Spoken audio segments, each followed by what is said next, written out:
Welcome back. Now, the single largest deregulation action in history. President Trump, along with EPA Administrator Lee Zeldin, rolling back President Obama's 2009 greenhouse gas endangerment finding and all the subsequent federal emission standards for vehicles and engines from model years 2012 to 2027 and beyond. The EPA says revoking the rule will save taxpayers more than $1.3 trillion, along with lowering the cost of new vehicles by an average of more than $2,400. Joining me right now in the Sunday Morning Futures exclusive is EPA Administrator Lee Zeldin. And Lee, thank you very much for joining us this morning. As you know, we are in breaking news coverage mode this morning, given the incident last night at Mar-a-Lago. Before we get into this large deregulation action, what is your reaction to a shooter showing up at Mar-a-Lago holding a shotgun and a gas can? I mean, it's infuriating. When does it end? And I feel like after what we witnessed with Steve Scalise in 2017, gosh, it's been almost a decade, that would be enough for people to be taking action to stop this form of radicalization that we're seeing out there. And the people who lose their lives, like my good friend Charlie Kirk, the people with the close calls like President Trump has now on multiple occasions, the people who have experienced the physical violence. I mean, we settle our scores at the ballot box, and for people to try to bring a shotgun and a fuel can to the president's home at Mar-a-Lago to cause who knows what kind of damage, I look forward to learning more. It is infuriating. Yeah, and we know that there's an active investigation underway to try to understand the motive here and who this person is. Do you expect this rhetoric to stop anytime soon? What have you heard from colleagues when you raise this issue? We still hear words like fascist, Nazi from the media, as well as from sitting leaders like the governor of Minnesota or colleagues on the left. Honestly, the scary part of it is that, to be brutally honest, I fear that the rhetoric is only going to continue to get worse on the left. I mean, they're desperate, and in the search for power to ramp up an activist base, they're running out of words. What you start with, right-wing extremist. I remember, back in the day in 2010 with the Tea Party, and then you're getting closer to just using words like you talk about Nazi or terrorist, and the way history has taught us of people like Hitler and the Nazis. What are you supposed to do to combat that fascism? The rhetoric is a triggering radicalization of a base that is getting their followers to take extreme measures and harm people.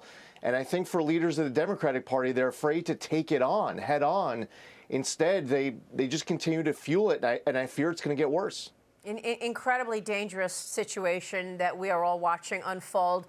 Lee, let me turn to your portfolio and what you have been able to do in terms of rolling back regulations. This is one of President Trump's key tenets of his agenda, deregulation, and we're talking about the climate change agenda of President Obama. You are rolling that back. Tell us about that and its impact.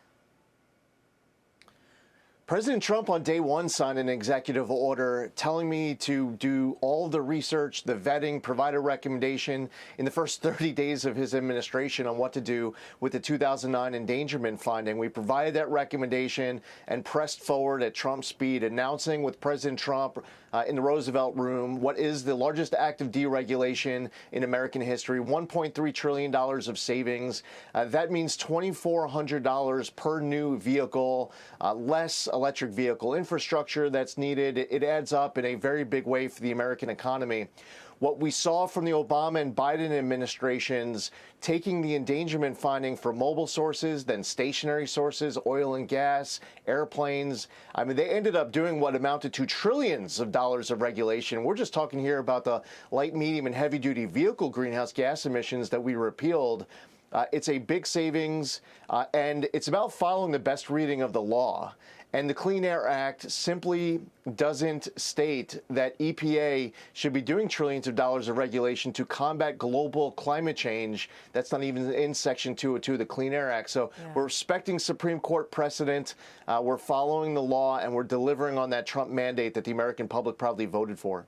what can you do to push or encourage the Congress to codify this into law? Because, you know, even in the most recent earnings season, you saw the automakers, for example, having to take charges, switch gears because the law is now changing with these executive orders. And in terms of having long-term confidence in what the law is, we need to see some of this codified. Do you expect that to happen anytime soon? Well, here's the greatest thing about this particular action. In the best reading of Section 202 of the Clean Air Act and following the Supreme Court case in Loper Bright, it doesn't allow us to combat global climate change. All the many mental leaps that the Obama administration made in 2009 to reach this endangerment finding isn't even allowed in the current version of the law. And by the way, kudos to Congress, because they passed 3 really important Congressional Review Act bills that got rid of Biden EPA waivers to California to get rid of tailpipe emissions, got rid of their electric vehicle mandate that a bunch of other states had subscribed to. So you look at President Trump's auto policy in total. When you look at getting rid of the electric vehicle mandates, you look at the repeal of this endangerment finding, reset the CAFE standards, the U.S. auto industry is booming. Yeah, and we should point out a word on affordability, because I know this is going to be among the headlines of President Trump's address for the State of the Union address on Tuesday night. You say that this rollback of this climate change agenda and these emission standards will mean that the price of a vehicle will also come down, along with all of the other efforts that President Trump has been leading in terms of getting health care costs down and grocery prices down. Yeah, that's right. So we're promoting more consumer choice, because this also includes getting rid of the off-cycle credit on that annoying start-stop feature. No more climate participation trophies to manufacturers for putting a feature that makes your car die at red lights and stop signs. So more consumer choice, more affordable new vehicles, and a lower cost of living, because the trucks that deliver the goods you purchase are now going down as well.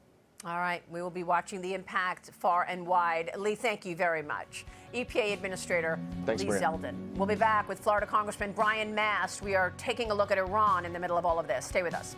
Hey everyone, I'm Emily Campagno. Catch me and my co-hosts Harris Faulkner and Kaylee McEnany on Outnumbered every weekday at 12 p.m. Eastern, or set your DVR. Also, don't forget to subscribe to the Fox News YouTube page for daily highlights.